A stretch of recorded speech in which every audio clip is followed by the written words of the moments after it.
পরমপূজ্য জয়গুরু। সত্যি খুবই আনন্দ যে এখনো আপনারা এই যে অনলাইন যে সৎসঙ্গ বা অনলাইন ইষ্ট প্রসঙ্গ, নামদান, স্বস্তি, মহাযজ্ঞ যাই বলি না কেন, আমরা যে ইষ্ট কাজের সঙ্গে যুক্ত আছি, অনেকে হয়তো ঘর থেকে বেরোতে পারছেন না, মায়েরা বিশেষ করে ঘরের কাজের সঙ্গে যুক্ত আছেন, তারা এই যে অনলাইনে সৎসঙ্গের সঙ্গে যুক্ত আছেন, ইষ্টের সঙ্গে যুক্ত আছেন, ইষ্টকে নিয়ে ভাবছেন, চিন্তা করছেন, ইষ্ট স্বার্থ প্রতিষ্ঠা করার জন্য নিজেদের চেষ্টাকে অব্যাহত রেখেছেন, এটা আমি সাধুবাদ জানাই এবং পরমপিতার আতুল চরণে প্রার্থনা জানাই প্রত্যেকে যেন শান্তিতে, স্বস্তিতে, সুন্দরভাবে ইষ্টকে মাথায় নিয়ে আমরা আমাদের জীবন নির্বাহ পরিচালনা করতে পারি। আর শেষের দিনে যেন হাসতে হাসতে বলতে পারি, প্রভু তোমার দয়ায় পৃথিবীতে গিয়েছিলাম, তোমার দয়ায় পৃথিবীতে আমি তোমার স্বার্থ প্রতিষ্ঠা করার জন্য আমার সাধ্য মতো যতটুকু সম্ভব চেষ্টা করেছি প্রভু। শেষের দিনে যেন এই চিন্তা, এই মনন স্মরণ তাকে নিয়ে আমাদের যে তার চিন্তা চেতনা মাথায় মজুদ থাকে। ব্যাংকে যেমন আমরা টাকা সংগ্রহ করি, তেমনি আমাদের এই মস্তিষ্ক ব্যাংকে যেন আমরা প্রিয় পরমের যে গুণগান, নাম সংকীর্তন, তার বাচার মন্ত্র, বাচার বিধান যতটুকু পেরেছি সাধ্যমতো জেনে আমার চরিত্রে ফুটিয়ে তুলতে চেষ্টা করেছি, সেগুলো যেন আমাদের প্রত্যেকের মজুদ থাকে। তাহলে শেষের দিনে আমরা পরম পিতাকে স্মরণ করে আমরা যেতে পারবো। মৃত্যুকালে যে ভাব ধরে সেরে শরীর যায় জীবন, জন্মে আবার তেমনি স্থানে ওই ভাবেরই পথ পায় যখন। পরম পূজ্যপাদ শ্রী শ্রী দাদা একটা কথা বলতেন যে আমাদের কর্মযোগ্য কিন্তু এখানেই শেষ না, আমরা যা নিয়ে যাব, যেখান থেকে শেষ করব, আবার নতুন করে পৃথিবীতে ওই রকম পরিবারে আমার জন্ম হবে এবং আবার ওইখান থেকে আমি ইষ্ট কাজ শুরু করব। আজকে হয়তো আমরা অনেকে ঠাকুরকে পেয়েছি, হয়তো তার এই বাচার মন্ত্র পেয়েছি, বাচার বিধানটা আমরা হয়তো আমাদের চরিত্রে খুব বেশি যতটুকু পারছি চেষ্টা করছি, সব হয়তো পারছি না। হয়তো পঞ্চ যে বিধান, যজন যাজন ইষ্টবিধি স্বস্তি সদাচার, কেউ হয়তো 2টা পালন করছি, কেউ 3টা পালন করছি, কেউ 4টা পালন করছি, কেউ 5টা পালন করছি। যে হয়তো স্বস্তি না নিয়ে এই ধরাধাম থেকে আমি চলে যাচ্ছি, আগামীতে আমি আবার স্বস্তি যে বিধান সেটা আমি পালন করব। যেখানে শেষ হবে সেখান থেকে আবার শুরু হবে। অনেকে হয়তো ঠাকুরের এই চলতে চলতে ঠাকুরের কর্মী হয়ে যাচ্ছেন, তারা যেখান থেকে শেষ হচ্ছে ওরকম পরিবারে তারা আবার জন্ম হবে। তাই ইষ্ট চিন্তা স্মরণ মননে যেন শয়নে স্বপনে নিশি জাগরণে চলছি ফিরছি উঠছি বসতে আমরা যেন তার এই নামটা মহাবাচার যে মন্ত্র, এই মন্ত্রটা স্মরণে মনে। পরম পূজ্য শ্রী শ্রী বড়দা বলতেন যে শয়নে স্বপনে নিশি জাগরণে আমি যেন যতক্ষণ আমার শ্বাস প্রশ্বাস আছে ততক্ষণ আমি যেন এই নামটা স্মরণে রাখতে পারি, আর যতক্ষণ আমার বাক শক্তি আছে ততক্ষণ আমি যেন তার এই কথা বলতে পারি, আর যতক্ষণ আমার চিন্তা মস্তিষ্ক সচেতন থাকে আমি যেন তার চিন্তা করতে পারি। তা আমাদের প্রত্যেকের প্রভুর চরণে এই প্রার্থনা হওয়া উচিত যে প্রভু স্মরণে মরণে আমি যেন তোমাকে নিয়ে চলতে পারি। তাহলে অসম্ভব তার দয়ায় অসম্ভব সম্ভব হয়ে উঠতে পারে। একটা মানুষ যদি ইষ্টপ্রাণ হয় আর সে যদি চামচিকের মতো চিমছে মানুষ হয়, পরমপিতা কাকে দিয়ে অসম্ভবকে সম্ভব করবেন একমাত্র তিনিই জানেন। শুধু তার হতে হবে, ইষ্টের হয়ে উঠতে পারলেই আমাদেরকে দিয়ে প্রভু তার এই কর্মযোগ, আজ সারা বিশ্বে কিন্তু কর্মযোগ চলছে, ইষ্টকর্ম, ইষ্ট লাগি কর্ম করা সেই তো হলো পুণ্যে ভরা, ইষ্ট হবে হ আগুয়ান, ভয় নেই ওরে ভয় নেই, ইষ্টার্থে প্রাণ যে করিবে দান, ক্ষয় নেই তার ক্ষয় নেই। আজকে আমরা দেখুন ঠাকুর পাবনায় জন্মগ্রহণ করলেন 138 বছর আগে, আজকে ভারতবর্ষের গলিতে গলিতে মানে এমন এমন দুর্গম পথ, আজকে ডিপি ওয়ার্কের মাধ্যমে হয়তো আপনারা অবগত হচ্ছেন, এমন এমন জায়গায় ঠাকুর পৌঁছে গেছেন আজকে কর্মীদের মাধ্যমে, কল্পনা করা যাবে না। সেই সব জায়গায় মানে দুর্গম পথে পাড়ি দিয়ে কর্মীরা নিরলস একমাত্র পরমপিতাকে ভালোবেসে কেলেশ সুখপ্রীতার ভিতর দিয়ে তার মুখে হাসি ফুটানোর জন্য কর্মীরা এক প্রান্ত থেকে এক প্রান্তে পৌঁছে গিয়েছেন। আজকে ভারতের বাইরেও অস্ট্রেলিয়া, আমেরিকা এইসব জায়গাতেও কিন্তু ইষ্ট স্বার্থ প্রতিষ্ঠিত হচ্ছে, ইষ্ট কাজ চলছে, সেখানে ঠাকুরের পাঞ্জাধারী কর্মীরা নিরলস চেষ্টা করে যাচ্ছেন। তা আমরা আজকে ভাবলেই অবাক হই যে আজকে তো ইজি আছে, অনেকটা সহজ আছে, মানে পথ আছে, পথে যানবাহন আছে বিভিন্ন রকম, কিন্তু কর্মীরা যে সময় ঠাকুরের সময় বা ঠাকুরের পরবর্তী সময় পরম পূজ্য শ্রী শ্রী বড়দার সময় যেভাবে কর্মীরা এক প্রান্ত থেকে আরেক প্রান্তে গুরুকে মাথায় নিয়ে পৌঁছে গেছে, তা তার দয়া ছাড়া এগুলো কোনোভাবেই সম্ভব না। অনেক সময় কর্মীরা তাদের যাজন পরিক্রমায় বা ইষ্ট প্রসঙ্গে তুলে ধরেন যে এইসব দুর্গম পথ পাড়িতে যে কিভাবে গুরুর কৃপা তারা অনুভব করেছে, যে তার পথে অনুসরণ অনুসরণ করে, তাকে নিয়ে চলে, গুরুর কৃপা কিন্তু তার উপর বর্ষিত হয়। সে পদে পদে উপলব্ধি করতে পারে যে তার দয়া ছাড়া কোনোভাবেই এটা সম্ভব হতো না। তিনি আমাদেরকে দিয়ে তারই কাজ তিনি আমাদেরকে দিয়ে করিয়ে নিচ্ছেন। তিনি প্রধান, আমরা যন্ত্র। তিনি যেভাবে বাজাচ্ছেন আমরা ঠিক সেইভাবে বাজছি। ঈশ্বরের ডাক এসছে, তার কাজে তো সঙ্গতি, যুগান দিয়ে ধন্য হ তুই, হোক দলিত দুর্মতি। আজকে ঈশ্বরের ডাক এসেছে, তার কাজে আমরা ঝাঁকিয়ে পড়ছি। ঠাকুর আহ্বান করেছেন, কে কোথায় আছে ছুটে আয়, নাচতে নাচতে ছুটে আয়, আমার ভাবে ভাবিত হ, আমি তোদের পাপ তাপ সব নিজ হাতে মুছে দেবো। সৎনাম মনন করো, সদ্গুরু স্বর্ণপন্ন হওয়া, সৎসঙ্গের আশ্রয় গ্রহণ করো। তো এই ভাবনে সাড়া দিয়ে ঈশ্বরের এই পুণ্য মানে কর্মযুগে মহাযজ্ঞে আমরা যে নিজেদেরকে আহুতি দিতে পেরেছি, এটাই কিন্তু শত জন্মের সাধনার ফলে তাকে পেয়েছি, হাজার জন্মের সাধনার ফলে আজকে তার কাজ করতে পারছি আমরা। হ্যাঁ, তার এই যে বিধান বিধিগুলো আমরা নিজেদের জীবন দিয়ে পরিপালন করতে পারছি একমাত্র তাকে ভালোবাসার ভিতর দিয়ে। কিন্তু আজকে আমাদের প্রবৃত্তিমুখীন যে চলনাটা, এই ভালোবাসার টান কর্মীমানের সফলতা, জীবনে উত্থান। ভালোবাসা না আসলে কিন্তু কোনোভাবেই প্রবৃত্তিকে জয় করা কোনোভাবেই সম্ভব না। গুরুর পথে চলতে গেলে একমাত্র অবলম্বন এই গুরুর প্রতি প্রেম, ভালোবাসা, এটাই আমাদের প্রধান মানে সম্পদ। এই সম্পদে বলীয়ান হয়ে আমরা কিন্তু আমাদের প্রবৃত্তিকে জয় করে ইষ্টের চলনায় অভ্যস্ত হয়ে আমরা কিন্তু নিজেদেরকে তার রঙে রাঙিয়ে তোলার চেষ্টা করছি। এটা কিন্তু বিরাট সাধনা। তুমি মঙ্গলের কোলেই আছো আর নিয়ত মঙ্গলের কোলে থাকতে চেষ্টা করো, তাই কিন্তু সাধনা। তা আজকে সত্যি এই যে তার কাজে যোগান দিতে পারছি আমরা। ঈশ্বরের যে ডাকটা এসেছে, সেই ঈশ্বরের ডাক এসেছে, তার কাছে তো সঙ্গ যোগান দিয়ে ধন্য হ তুই, হোক দলিত দুর্মতি।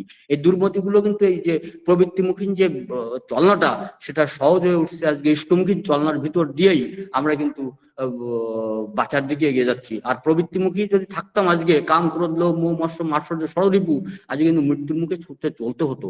আর মৃত্যুর মুখের থেকে আমরা আজকে সত্যি যে ঠাকুরকে পেয়ে ইষ্টমুখী চলনায় আসার ফলে আজকে আমাদের দেখুন খাদ্যাভ্যাস পরিবর্তন হচ্ছে। আজকে ঠাকুর একটা বাণী দিয়েছেন, মাছ মাংস খাসনি আর পেঁয়াজ রসুন মাদক ছাড়। শত শত পরিবার, হাজার হাজার পরিবার, ইয়াং জেনারেশন, বুঝুন অবিন্দার পিছনে লাখো লাখো ইয়াং জেনারেশন তাকে ভালোবেসে আজকে সস্তনী মহামন্ত্রে উত্তীর্ণ হচ্ছে, দীক্ষার সাথে সাথে সস্তনী বিধান পালন করছে। তাহলে আমরা বাঁচার দিকে এগিয়ে যাচ্ছি। এই একটা বাণীও যদি আমাদের চরিত্রে ফুটে উঠতো, চরিত্রগত হতো, তাহলেও কিন্তু আমরা অনেকটা মানে বাঁচার দিকে এগিয়ে চলতাম।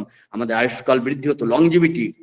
আমাদের আজকে মুনি ঋষিরা দেখুন, একসময় ভারতবর্ষের দিকে তাকালে দেখা যায় তাদের আয়ুষ্কাল কত ছিল, 100 ঊর্ধ্বে তাদের জীবন মানে পরিচালিত হতো। আর আজকে আমাদের 60 বছর বয়স হয়ে গেলে আমরা মানে মৃত্যুমুখে পতিত হতে, চলা বলা করা, আমাদের অঙ্গ প্রত্যঙ্গ গুলো সব কিন্তু মানে কি নষ্টের দিকে এগিয়ে যাচ্ছে। আর সেখানে আজকে ঠাকুরের কর্মীরা আমি দেখেছি, যারা ঠাকুরকে ভালোবাসে, ঠাকুরের এই বিধানগুলো পরিপালন করে, 100 বছর বয়স হয়ে যাচ্ছে, তারা এক প্রান্ত থেকে, আমার ঋত্বিক দেবতা ঠাকুরকে একবার দেখেছিলেন সুপদ চক্রবর্তী, আমার গ্রামেই বাড়ি, খুলনাতেই বাড়ি তার। তার বয়স আজকে প্রায় মানে 90 কাছাকাছি হবে। কিন্তু এখনো তিনি দীক্ষার জন্য যদি তাকে ফোন করা হয়, যে এক প্রান্ত থেকে আরেক প্রান্তে, তিনি কিন্তু তেঁতুলিয়া থেকে টেকনাফ, আমরা যেটা বলি বাংলাদেশের এক প্রান্ত থেকে আরেক প্রান্তে, খুলনা থেকে তেঁতুলিয়া টেকনাফ যদি তাকে আহ্বান করা হয় যে দীক্ষার জন্য যেতে হবে, তিনি কিন্তু এখনো প্রস্তুত। হ্যাঁ, তাই এই শক্তি তিনি কোথায় পাচ্ছেন? এই শক্তি কিন্তু পরমপিতাকে ভালোবাসার ভিতর দিয়েই তার এই ভিতরে এই শক্তি জাগরিত হচ্ছে। তিনি এখনো সচেতন আছেন, তার অঙ্গ প্রত্যঙ্গ গুলো এখনো কিন্তু অ্যাক্টিভ হয়ে উঠছে পরমপিতার এই কাজে নিজেকে যোগান দেওয়ার জন্য। তা এইগুলো আমরা দেখতে পাই যে তারা ঠাকুরকে সত্যি সত্যি ভালোবাসে এবং ঠাকুরের বিধিবিধানগুলো পালন করে, তাদের জীবনটা এরকম লংজিভিটি, আয়ুষ্কাল বৃদ্ধি হয়। এটাই আমাদের জীবনের একমাত্র পরম পূজ্যপাদ আচার্যদেবের কাছে এক প্রবীণ কর্মী, তার বয়স এরকম 100 কাছাকাছি হয়ে গেছে। সে মনে মনে ভাবছে, আমার দ্বারা তো আর ইষ্ট কাজ হচ্ছে না, আমি তো আর খুব দূরে চলাফেরা করতে পারছি না, তা আমি হয়তো আচার্যদেবের কাছে নিবেদন করব যে আমার পাঞ্জাটা আপনি দয়া করে জমা নিয়ে নেন। এরকম একটা মনোবাসনা তিনি ভিতরে ভিতরে প্রকাশ করছেন। ঠিক ঠিক সত্যি সত্যি তিনি ওই মনোবাসনা নিয়ে আচার্যদেবের কাছে পৌঁছে গেছেন, যে প্রণাম করে বলছেন, আগে আমার বয়স তো 100 কাছাকাছি হয়ে গেল, আমি শরীরের ভারে এখন তো আর খুব বেশি মুভমেন্ট করতে পারি না এদিক ওদিক, তা আপনি যদি দয়া করে আমার পাঞ্জাটা নিয়ে নেন, তা আমি কৃতার্থ হই। আচার্যদেব হাসছেন, বলছেন, বলেন কি আপনি? আপনার বয়স হয়েছে, আপনার তো এখনো দেখলেই মনে হয় যে আপনি আমাদের যারা ইয়াং কর্মীরা আছে তাদের সঙ্গে মিলেমিশে ভালোই কাজ করতে পারবেন। তা যাই হোক, অনেক কথার পর তিনি বলছেন, শোনেন, আমি ওসব জানি না, আপনি এবার টার্মে, আগামী যে টার্মটা হবে, তখন আমাদের 3 মাস পর পর, এখনো আছে 3 মাস পর পর একটা টার্ম, বলছে আগামী টার্মে আপনি 100 দীক্ষা দিয়ে আসবেন। দেখুন তিনি 100 বছর বয়স হয়ে গেছে, বলছে যে বয়সের ভারে আমি কাজ করতে পারছি না, মুভ করতে পারছি না, আমার পাঞ্জাটা জমা নিয়ে নেন দয়া করে। আর তিনি বলছেন পাঞ্জা জমা দেবেন কি, আগামী টার্মে 100 দীক্ষা দিয়ে আসবেন। বাহ, তিনি তো অবাক হয়ে গেছেন, বলেন কি আচার্য দেব এটা। তখন তিনি, তার কথা তো মেনে নিতেই হবে, আচার্য নির্দেশ। তখন তিনি ফিরে আসছেন এবং এই বার্তা অনেক কর্মীর কাছে, তার মানে এলাকার ভিতরে বা তার তিনি যেখানে বসবাস করেন সেই সারেন্ডারের ভিতরে অনেক কর্মীরা আছেন, তারা এই বার্তাটা পেয়ে গেছেন যে দাদাকে আশীর্বাদ করছেন আচার্য 100 দীক্ষা দিতে হবে। কর্মীরা, যারা তার সহযোগী, এলাকায় অনেক গুরু ভাইরাও আছে, সুস্থনী ব্রতধারী, উপনয়নধারী আর পাঞ্জাধারী কর্মীরাও আছে। সবার কানে এই দাদাদের মায়েদের কাছে পৌঁছে যাওয়ার ফলে সবাই করছে কি, যাজন করে করে ওনার কাছে দীক্ষার জন্য নিয়ে আসছে। উনি বাড়িতে বসে বসে দীক্ষা দিচ্ছেন। দীক্ষা দিতে দিতে তার দয়ায় সত্যি সত্যি মানে 100 দীক্ষা তার উত্তীর্ণ হয়ে গেল। এবং পরবর্তী যে টার্মটা সময় আসলো দেওঘরে, তিনি সশরীরে গেলেন এবং নাকি আচার্যদেবকে প্রণাম করে বললেন, আগে আপনার আশীর্বাদে, আপনার দয়ায় আমি এবার 100 দীক্ষা পূর্ণ করতে পারছি। তাহলে দেখুন আচার্যদেব বা গুরু পরিবার আমাদের ভিতরে কি প্রেরণা সঞ্চারণ করে দিচ্ছেন। তাই তো বলছেন ইষ্টগুরু পুরুষোত্তম, প্রতিগুরু বংশধর, রেত শরীরে সুপ্ত থেকে জ্ঞান্ত তিনি নিরন্তর জীবন্ত হয়ে আছেন আচার্যের ভিতর দিয়ে। আর আচার্যদেবের কে মুখে ফুটে হাসি ফোটাতে যে আজকে পূজনীয় অবিন্দার মুখে, আচার্য পরিবার গুরু পরিবারের মুখে হাসি ফোটাতে যে আজকে দেখুন সারা বিশ্বে কেন্দ্র, মন্দির, বিহার, আশ্রম তৈরি হয়ে গেছে, কয়েকশোতে উত্তীর্ণ হয়েছে। ঠাকুর থাকতেও কিন্তু এরকম তৈরি হয়নি। ঠাকুর বললেন আমি নামটা নিয়ে এসেছি, বড় খোকাটাকে অনেক দূর নিয়ে যাবে, আর থার্ড জেনারেশন থেকে আমার কাজ শুরু হবে। পরম পূজ্যপাদ শ্রী শ্রী দাদা দেখিয়ে দিয়ে গেছেন যে কিভাবে ইষ্ট কাজ করতে হয়, ইষ্টকে ভালোবাসতে হয়। পরম পূজ্যপাদ শ্রী শ্রী বড়দাও দেখিয়েছেন, 101টা মন্দির তিনি তৈরি করে গিয়েছিলেন।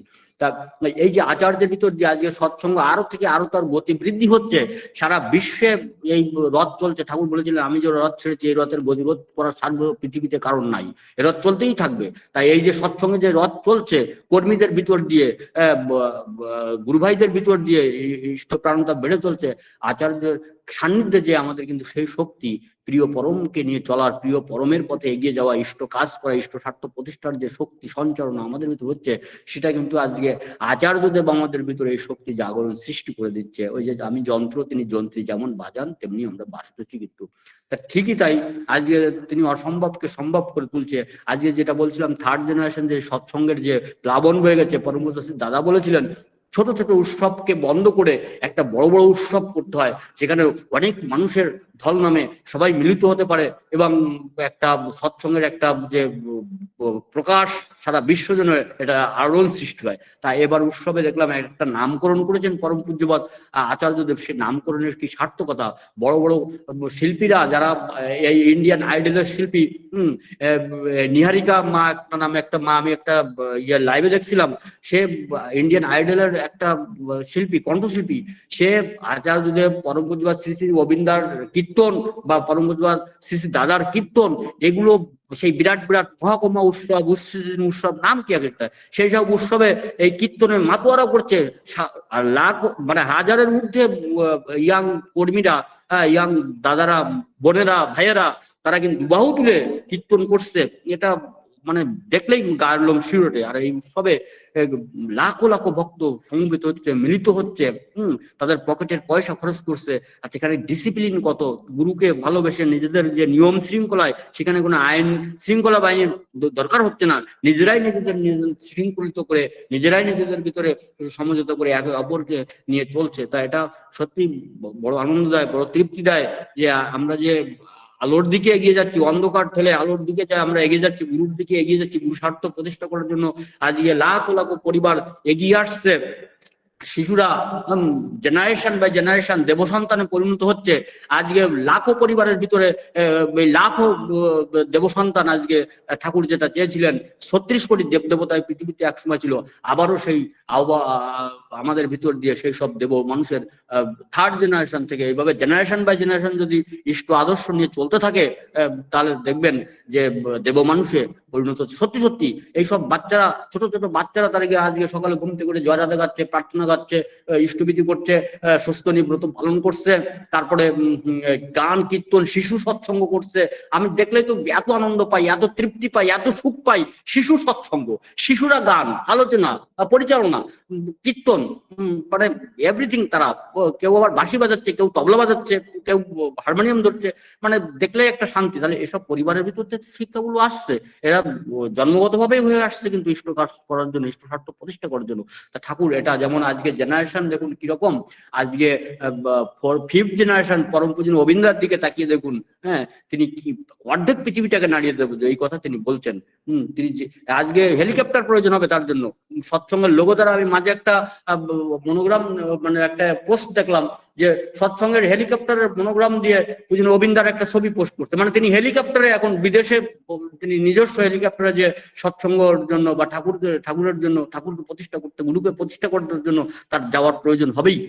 সৎসঙ্গ নিজস্ব হেলিকপ্টার, যেমন বড় বড় গাড়ি আছে আজকে সৎসঙ্গের, তেমনি নিজস্ব একটা হেলিকপ্টার একটা দুইটা থাকবেই সৎসঙ্গের, এটা আশা করা যাচ্ছে। এবং তিনি হেলিকপ্টারে করে এক প্রান্ত থেকে, এক দেশ থেকে আরেক দেশে তিনি পদার্পণ করবেন এবং সেখানে ইষ্ট কাজে তিনি নিয়োজিত হবেন। অর্ধেক পৃথিবীতে টানা রাখতে গেলে তার এগুলো প্রয়োজন হয়ে আসবে। তা আমি যেটা বলছিলাম, এই জেনারেশন যদি গুরুকে নিয়ে চলে, তাহলে গুরু পরিবারের ভিতর দেখুন আজকে পূজনীয় অবিন্দার বয়স কত, কিন্তু তিনি কিভাবে ইষ্ট স্বার্থ প্রতিষ্ঠাতে লেগে যাচ্ছে। আমাদের ভিতরেও যারা জেনারেশন বাই জেনারেশন ইষ্টকে নিয়ে চলছে, 4 জেনারেশন 3 জেনারেশন পরে যাবে, আমাদের ছেলেমেয়েরাও কিন্তু এরকম তৈরি হয়ে আসছে, এখনই দেখতে পাচ্ছি। নাহলে শিশু সৎসঙ্গ, সুস্থনী ব্রত নিচ্ছে, তারা উপনয়ন নিচ্ছে, এখন থেকে তো দেখতে পাচ্ছি হাজারো পরিবারের ভিতরে। তাই আমরা খুবই, ঠাকুর যেটা চেয়েছিলেন যে এই দেব সন্তানের দেশটা ভরে যাও, দীক্ষা শিক্ষা বিয়ে। দেশবন্ধুরা বলেছিলেন যে ঠাকুর দেশবন্ধুকে বলছেন যে দেশের মঙ্গলের জন্য আপনি সারা জীবন কি করলেন, আপনি দেশটা উদ্ধার করলেন, কিন্তু একটা মানুষ তৈরি করতে পারলেন না, যে একটা মানুষের উপর দায়িত্ব দিয়ে আপনি আমার এই সৎসঙ্গ আশ্রমে একটা রাত এখানে থাকবেন। হ্যাঁ, এমন একটা সময় ঠাকুর দেশদাকে, দেশবন্ধুদাকে বলেছিলেন। তখন দেশদা বলতেন, ঠিকই তো, তাই তো, আমি একটা মানুষ তৈরি করতে পারিনি, দেশটা উদ্ধার করলাম, মুক্তির লাভ জন্য যা যা করা দরকার মুক্ত করলাম, কিন্তু একটা মানুষ তো পেলাম না যার উপর নির্ভরতা করে আমি একদিন সৎসঙ্গ আশ্রম থাকতে পারি। তখন ঠাকুরকে বলছে, ঠাকুর তাহলে বড় জোরে নিবেদন করছি, আমি কোথা থেকে শুরু করবো বুঝতে পারছি না। তখন ঠাকুর বললেন, দীক্ষা শিক্ষা বিয়ে, সমাজের এই 3টে জিনিস ঠিক করে দেন, তখন মানুষ তৈরি হবে। আর ম্যান মেকিং ইনস্টিটিউশন হলো এই সৎসঙ্গ। এইভাবে দেশদা বললেন, হ্যাঁ এবার আমি বুঝতে পেরেছি ঠাকুর। তো এখন আমাদের এই সময় এসছে দীক্ষা শিক্ষা বিয়ে, গুরুর বিধান মতো বিধিমাফিক। এই যে বিবাহের উপর ঠাকুর সবচেয়ে গুরুত্ব দিয়েছেন, বিবাহকে খেলনা পাবে না, যার সঙ্গে তোমার জীবনও জন্ম জড়িত। আজকে ছেলে সরকারি চাকরি করে হলেই হলো, মেয়ে সুন্দরী হলেই হলো। আজকে কিন্তু কালচারটা এরকম হয়ে গিয়েছে, কোনো বর্ণ গোত্র বিয়ের আগে যে দেখতে হয়, ঠাকুর বিয়ের আগে সবার আগে বর্ণের হিসাব করিস। এসব আমরা ঠাকুরের কাছে যে না শিখছি, সৎসঙ্গের কাছে যেই না শিখতে পারছি, এসব বাণীগুলো ঠাকুর একবার ধর্মের গোড়ায় হাত দিয়েছেন। নাহলে কিন্তু আমরা যে তিমিরে সেই তিমিরে, আজকে ভেগদারিতে ধর্মটা আমরা মালা টিপাটিপি বা তিলক কাটাকাটি বা বিভিন্ন রকম পোশাক আশাকে আজকে ধর্ম হয়ে গিয়েছে। আর ঠাকুর এবার কিন্তু ধর্মের গোড়ায় হাত দিয়ে দশবিধ সংস্কারকে তুলে দেয়। দশবিধ সংস্কার মনে রাখিস নিষ্ঠা ঠার, এই যে উপনয়ন, নবম সংস্কার, এইসব বিধানগুলো ঠাকুরের কাছে না আসলে জানতেই পারতাম না। ছোট ছোট বিধান, সদাচার রত নয় পদে পদে তার ভয়, সদাচারে বাঁচে বাড়ে লক্ষ্মী বাধা তার ঘরে, ছোট ছোট নিয়ম নীতি, স্বস্ত্যয়নী মুক্তি আনে রাষ্ট্রসহ প্রতিজনে, স্বস্ত্যয়নী পালনা উন্নতিতে চলে না। দেখুন ঠাকুর যে বিধান দিয়েছেন, যজন যাজন ইষ্টভীতি করলে কাটে মহাভীতি, এই দুর্দিনের ভিতর দিয়েও আমরা শক্তিশালী হয়ে উঠছি এই যজন যাজন ইষ্টভীতি পালনের ভিতর দিয়েই। এই পঞ্চযজ্ঞ যার জীবনে এসে গিয়েছে, হনুমানের মতো শক্তি তার জীবনে, নাহলে আজকে যে শত শত কেন্দ্র মন্দির, হাজার হাজার কেন্দ্র মন্দির গুলো দাঁড়িয়ে থাকতো না। এইসব কেন্দ্র মন্দির গুলো এখন সৎসঙ্গের পতাকা পথ পথ করে উঠছে। এটা একমাত্র কার্যক্রম বা একমাত্র শক্তিটা এসেছে এই গুরুকে ভালোবেসে, গুরুর যে বিধান সেগুলো আমাদের চরিত্রে ফুটে ওঠার জন্যই কিন্তু আজকে এই সাধনা। যাই হোক, আমাদের মনটা তো দুষ্ট হয়ে যায় বিভিন্ন কারণে। মনটা দুষ্ট হলে জানিস লোকের আতাল হয়, ওইটা কিন্তু এই কর্মী বেদি জয়। মনটা কিন্তু ঘাত প্রতিঘাত, সংসারে চলতে গেলে বন্ধু বান্ধব আত্মীয় স্বজন পাড়া প্রতিবেশী সবাইকে নিয়ে চলতে গেলে কিন্তু এই মনটা দুষ্ট হয় বিভিন্ন কারণে। তাই ঠাকুর বললেন, উষায় নিশায় মন্ত্র সাধন চলাফেরায় জব, যথাসময় ইষ্ট নির্দেশ মুক্ত করায় টপ। এই আমাদের প্রতিদিন কিন্তু মঙ্গলের কোলেই আছো, আর নিয়ত মঙ্গলের কোলে থাকতে চেষ্টা করো, তাই সাধনা। তাহলে আমাদের কিন্তু এই প্রতিদিন কিন্তু এই নিত্য ঠাকুরকে জীবন্ত করে রাখার সহজ সুন্দর টুকগুলো ঠাকুর চরিত্রের ভিতরে ফুটে তোলার যে চেষ্টা আমাদের, এটা কিন্তু করতেই হবে। কর হও পাও, করাই পাওয়ার জন্য, না করে যে পেতে চায় দুঃখ তার পিছে ধায়। এই সিম্পল টু ডু ইট, একটু করেই দেখো না, করলেই তুমি হাতে হাতে ফল, এবং করলেই প্রভু তোমার ভিতর জীবন্ত হবে। এবার প্র্যাকটিক্যাল করার সুযোগ করে দিয়েছেন ঠাকুর। তাহলে এইগুলো এগুলো আমরা করব। আর এর ভিতর দিয়ে আমাদের মনটা কিন্তু সতেজ হয়ে উঠবে, সবল হয়ে উঠবে, শক্তিশালী হয়ে উঠবে। আর মন যদি শক্তিশালী একবার করে তুলতে পারেন, মনটাই তো সব পরিচালনা করে, মনটা মস্তিষ্ককে পরিচালনা করছে, তাহলে অঙ্গ প্রত্যঙ্গ গুলো মনের দ্বারাই কিন্তু পরিচালিত। মনটাকে সবসময় ইষ্টমুখী করে রাখতে হবে, আর ইষ্টকে জীবন্ত করে মনের ভিতরে কিন্তু গেঁথে রাখতে হবে, হৃদমন্দিরে তাকে বসাতে হবে। আর কিভাবে? নামের ভিতর দিয়ে। আর তখন মন শক্তিশালী হয়ে উঠবে, ঘাত প্রতিঘাত বাধা বিঘ্ন অতিক্রম করে প্রভুর দিকে। বাধার কথা শুনিস না তুই, ইষ্ট পরায়ণ চল, সদয় অভাব মোচন হবে, বাড়বে বল। মনটা দুষ্ট হলে জানিস লোকের আতাল হয়, মনটাকে দুষ্ট করা যাবেই না। আর মনটা সতেজ করার কৌশল কিন্তু ঠাকুর হাতের কাছে দিয়ে দিয়েছেন। আর কিছু মন সরল, মধুর বচন, বুক ভরা প্রেম, এই হলো মুক্তির পথ। তাহলে আমাদের মন সরল, মধুর বচন, বুক ভরা প্রেম, এগুলো আসবে কিন্তু একমাত্র প্রিয় পরমকে ভালোবাসার ভিতর দিয়ে, প্রিয় পরমে নাম গুণগানের ভিতর দিয়ে, সাধুসঙ্গের ভিতর দিয়ে, সৎসঙ্গের ভিতর দিয়েই, হ্যাঁ, পঞ্চনীতি পালনের ভিতর দিয়েই কিন্তু আমাদের তোমার মন যত নির্মল হবে, তোমার চক্ষু তত নির্মল হবে, আর জগৎটা তোমার নিকট নির্মল হয়ে ভেসে উঠবে। কত সুন্দর কথা ঠাকুর বলছেন, এত সুন্দর কথা পৃথিবীর কোথাও পাওয়া যাবে কিনা জানি না। আমরা মহাভাগ্যবান যে গুরুকে পেয়ে আজকে যুগোপযোগী নীতি বিধি আর এই যে মানে কোটি টাকার যে সম্পদ, মূল্যবান বাণী ঠাকুর দিয়েছেন, এগুলো যখন নিজের কাছে ভাবা যায়, নিরলে নির্জনে বসে যে এটা বাণীরও। আজকে বিশ্বকবি বলা হয় রবীন্দ্রনাথ ঠাকুরকে, তিনি সাহিত্যের এত জিনিস দিয়েছেন যে তাকে ছাড়া আর কাউকে বিশ্বকবি বলার সুযোগ নাই। আর ঠাকুর অনুকূল চন্দ্র হচ্ছেন বিশ্বকবি, বিশ্বগুরু। এবার সবার শেষে লেটেস্ট পুরুষোত্তম হয়ে পাবনার হেমায়তপুরে এসেছিলেন। অবি অবি ভয় নেই আর ভয় নেই, জীব ছুটে আয়, নাচতে নাচতে ছুটে আয়। পাবনাতে তিনি সেই মানুষ তৈরির কারখানা শুরু করেছিলেন, সেই মানুষ ছুটে এসেছে। তাই তিনি হলেন বিশ্বগুরু। তিনি এমন দেওয়া দিয়েছেন, সর্বসমস্যার সমাধান দিয়েছেন। আজকে পৃথিবীতে এমন কোনো দিক নেই, এমন কোনো বিষয় নেই ঠাকুর অনুকূল চন্দ্র বলেন যে সর্বসমস্যার সমাধান জাতি শিশু প্রতিষ্ঠান। ঠাকুর অনুকূল চন্দ্র একদিন কৃষ্ণপ্রসন্ন ভট্টাচার্য ত্রিপলমে গভর্নমেন্ট যে ঠাকুরের ঋত্বিক আচার্য ছিল, একদিন ঠাকুর মানে তার উরুতে মাথা দিয়ে শুয়ে আছেন, আর কেষ্টদার দিকে তাকিয়ে মিটি মিটি করে হাসতেন, বলছেন ও কেষ্টদা। এটা কিন্তু ঠাকুরের শেষ জীবনের সময়ের কথা। ও কেষ্টদা, আর কি কিছু বাকি আছে? মানে আমি যে দিলাম, যা যা দিয়েছি। ত্রিপলমে গোল্ড মেডেলিস্ট ঋত্বিক আচার্য কৃষ্ণপ্রসন্ন ভট্টাচার্যকে ঠাকুর এই কথা বলছেন, তার উরুতে মাথা দিয়ে ঠাকুর আকাশের দিকে তাকিয়ে শুয়ে আছেন একটা পড়ন্ত বিকালে গঙ্গার ধারে, মানে নদীর ধারে, এই পদ্মা নদীর তীরে।